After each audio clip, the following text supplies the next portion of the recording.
This is the Game 14 press conference featuring the Florida State Seminoles, joined by student athletes Kaylee Mudge and Elizabeth Mason. Questions for our student athletes go to Nick Kelly.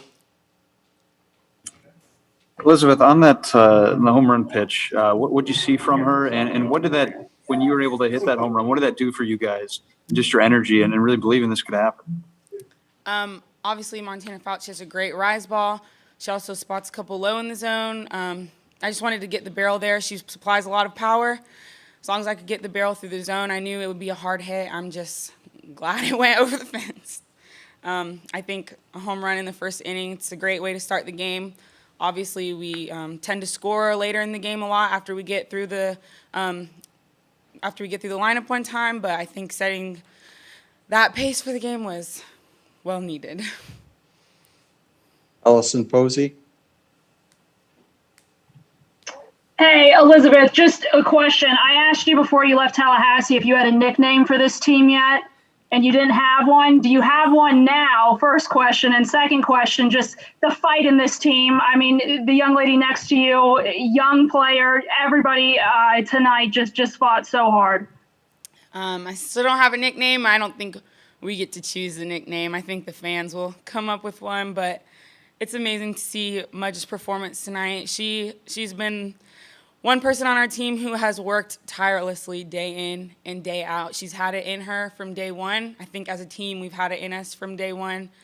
Couldn't be happier that it's coming together now, and I'm so proud of Mudge tonight. We all are. Melvin Stiff. Elizabeth, congratulations to you and Kaylee and the whole team. Can you talk a little bit about your defense? You get a lot of attention for your offense, obviously, but you've had to adjust to a new position at first base, and you had some really nice picks out there today, and then that great cutoff throw. Can you talk about how hard you've had to work on that? When you have a coach who believes in you enough to switch your position every year, I owe it to her to be the best I can be wherever she's going to put me. Defensively, we know we have a strong pitching staff, and defensively, all we can do is, do the best for them, give them the support that they deserve, and put it together offensively as best as we can and make sure that, we hold that game down. Kayla, let's follow up with you on the defensive end. You made that great diving catch in the seventh inning against Bailey. You have to obviously respect her power and play her a little deep, so you had to come in pretty hard. Just take us through that play. Yeah, we were back by the warning track because we know how much power she has. She hit a home run earlier in the game, and she's a great hitter, so we were giving her that respect. And when I saw her go up in the air, I just wanted to make a play for Danielle and make a play for my team. So, Joey Helmer. Yeah, for both of you all, you and your opponent in this WCWS finals both traveled the same path, losing your first game and winning all the way through. What gave you all the belief that you could go ahead and in 2018 your program did this as well, but to win all these games in a row to get to the championship finals? Start with Kaylee, please. Yeah, I wasn't here when they won the 2018, but I remember watching on TV, and I just remember how much fight they had, and I think that's what we have this year too. We just have a fight for every pitch to the left and our right. I just think if we look at the end goal, then we get too ahead of ourselves, so we can't control the outcome of any game. We've just been trying to fight one pitch at a time. Elizabeth? I think there's something special about FSU that allows us to block everything else out, block out the stats, block out the outcome, block out anyone who's not in our corner. And, we just look to our left and our right. I look to Danielle, I look to Mudge, look to our coaches, and when you can fight for them, all you want to do is give one more pitch, one more opportunity, and one more game. And that's what we did in 2018, and we know we can do it again because we've been there before. Graham Hayes. As for both players, this isn't a team that relies on home runs, but you had three big ones in recent days from Danny and Anna and you, Elizabeth, today. When you're at the World Series in this kind of setting, do those kind of hits build a momentum or energy beyond even the runs they produce? Start with Elizabeth, please. A home run is definitely an energy builder, momentum builder, but obviously it's not the end-all, be-all for a winning team. I think we've been able to put together runs and wins offensively, situational hitting, just trying to scratch and claw. When we can get those home runs across, I think it's like a really big cushion for our pitchers, and it really loosens us up to just continue to get one run at a time. Kaylee? Yeah, I agree with Lizzie. All season we've just fought to try and find runs as best as we can, and home runs are great. Situational hitting's great. We just try and play one pitch at a time, putting the ball in play, and just trying to run the bases as best we can. So just finding a way to score runs. Home runs are great, and they give a lot of momentum to us, but so does situational hitting and base hits. Edwin Stanton? Elizabeth, I don't know if this has already been asked, but could you talk about the game plan coming in from Montana Faust, and what were y'all seeing from her that just made y'all so confident at the plate today? Obviously, coming off of a perfect game, Montana is an amazing athlete, even better of a pitcher. Saw a lot of strikeouts on that rise ball up in the zone. She brings a lot of velo to the plate as well. Just trying to get the barrel to the ball, see it down. She does spot a couple down in the zone, so just doing our best to lay off that rise ball, and when she does miss, to make sure we're ready for that pitch. Kurt Weiler? I know obviously we don't have either of the pitchers here, so I'm going to ask y'all about them. I mean, you knew how loaded the Alabama lineup was. I mean, Catherine was the one who did a lot to get y'all here, but just what can you say about what all three of them, you took all three of them tonight to kind of be able to hold off the charge? Start with Kaylee, please. Our pitching staff has been amazing all season. We've really relied on them heavily, and Kat started us off great, and then Kaylin came in and Danielle came in, and they all pitched their butts off. So it was just fun to see them all come together for a big win for us. Elizabeth? When you're one of the last four teams left in the nation, there's going to be hits. Obviously, Alabama, they're a top four team, one of the best teams in the nation. We would expect nothing less from them, but our pitchers, they have worked so hard. They're amazing. They dominate, and when they do slip a little, there's always someone there to have their back. The second Kat got a little shaky, it was Kaylin. The second Kaylin, it was Danielle, and we know that they're going to fight for us the same way we would fight for them, and we just have so much confidence in them, and it allows us to just be even better teammates, even better defense, and get some stuff going offensively as well. Elizabeth, Kaylee, thank you very much for your time. Congratulations. Thank you, guys. Thank you.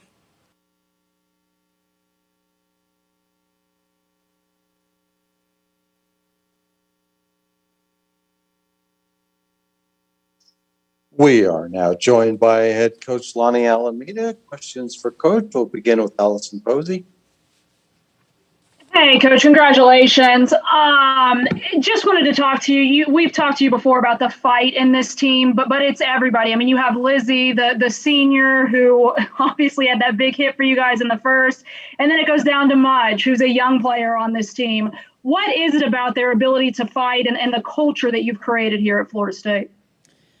Yeah, I mean, I think it's been the whole journey of the season. I know our upperclassmen and our returning World Series players really wanted to share the culture, the experience, the fight pitch by pitch, and yet they had pressures of their own trying to figure themselves out and how to compete also. And so I think the culture piece has really got us through here, because there were many times they could have given up on the process part, and that's been so important to us. But yet we have such a good foundation of family and the competitive nature, and we keep bringing those values up, and we keep talking about them, and I think it just kept the fabric of our team together to give us the opportunity to be able to shine towards the end of the season. And I couldn't be more proud of Elizabeth. I know that she's wanted to lead this team, and it's hard as a leader. It's really hard. Sid Sherrill, we talk about all the time, Danny Morgan, and then you got Kaylee Mudge is going to give you everything she has. She's going to follow, and she's going to give her heart out. So now it's all of a sudden coming together, and they're just, like they said, to the left and right, fighting for each other pitch by pitch. Tom Tibbetts. Coach, the fan base just obviously, it goes without mention. Every road game, it feels like you guys are at home playing at Graff. But there was this cool moment in the broadcast where they showed the Canadian national team watching you guys, supporting you. Obviously, I know you have that relationship with them, but to see your brand, Florida State softball, being supported on different international borders, different countries, just how cool is that? Really cool. I did not know that happened. I mean, obviously, Kaylee Rafter is a Florida State alum, and you've got a lot of collegiate players in that group, so they love the game of softball. And I am fortunate to be able to be their pitching coach this year in Tokyo, so I am tied to them quite tightly, and I'm really proud of the opportunity. But I think that goes to the big picture that we've been talking about a lot. I mean, softball is incredible, and people want to support it and they want to grow it, and here you have a team taking time out while they're training for Tokyo to watch the College World Series. I think that's super special. Graham Hayes. Hi, Lonnie. The sport has moved so much in recent years toward the home run, and you've had teams that have hit home runs recently. But what role does other methods of run production still have in softball, and what this team was able to do? Yeah, I mean, I think it's so important that when you get to the biggest time of the year that good pitching's going to beat hitting. I mean, that's just the thing. Like, good pitching beats hitting. And when you get here, you've got to make sure that you can link those at-bats together, and however it happens. And for this ball club, we've had to link at-bats together all season, so we're very comfortable with that. We're comfortable with failing. We're comfortable with having quality at-bats. We're comfortable with moving our runners. And then if one crooked letter goes up because someone gets a 3-run home run, that's bonus for us. So I think when you have to rely on it, which is going to be something that we're going to be watching here in the next couple of days, because, I mean, Oklahoma's incredible the way they swing the bats. But if you can get that glue 1 through 9 and people off the bench to do their job to just keep the lineup moving, it's pretty special. Nick Kelly. Based on the scouting you did of Montana and just seeing her before, I mean, what pitches do you feel weren't there as much for her today? I mean, it's hard to say. She's an incredible pitcher. Even I said it yesterday with Killafoy, she's a good pitcher. I don't know. There's pressure coming into these games sometimes too, and I think we did a good job of battling pitches. I think when Mudge got in there and she started fouling off stuff, it was just, let's put the ball in play and let's make her work, and that was just the mindset. So I definitely don't know if it's her inability or as more as our ability to make sure that we could use our plan versus her.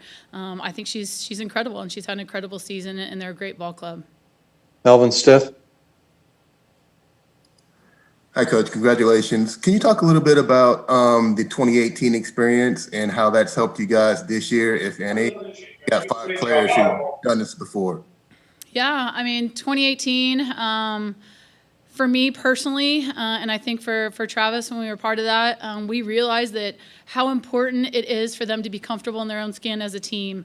When we lost to UCLA, they took a team meeting together without the coaches, and they took control, and they ran with it, and they were prepared for it. As a coaching staff, that's what you want this point in time. That, they don't need to look to you because you've given everything you have to them, and they're ready to play a high-level game. And I got that feeling again.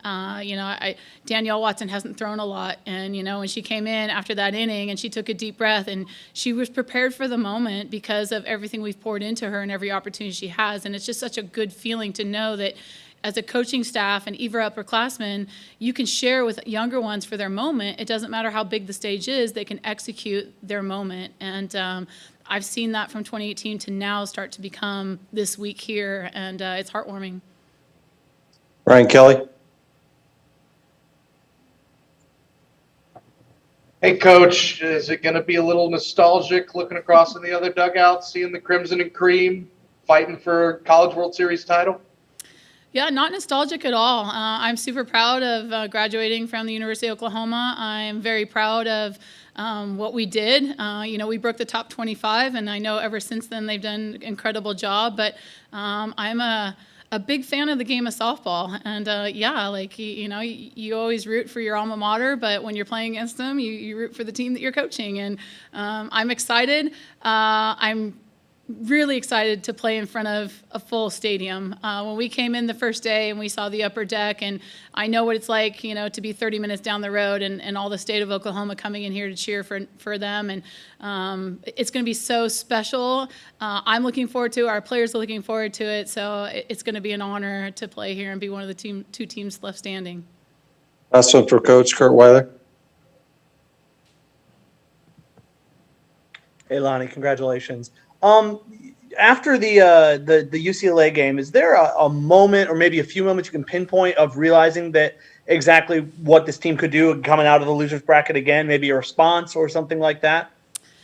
Yeah, I mean, I don't think we were fully competing in the UCLA game. I think if we were kind of dipping our toe in the water and seeing if we could compete. And then afterwards, we chatted a little bit and, laid out there. And of course, and your 2018 veterans are like, hey, we've been here before. It's not a big deal if you just think pitch, and just get after it, your little moments. Then all of a sudden you look up and you've got some games under your belt, and it's really special and enjoying that process part of it. So I can't think of anything right now, honestly. Between the late night game and the early, it's all swirling together.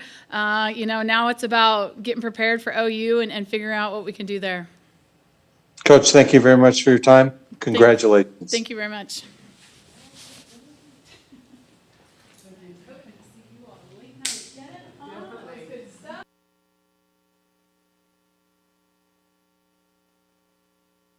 Next up will be the Alabama Crimson Tide, be joined by Bailey Hemphill and Montana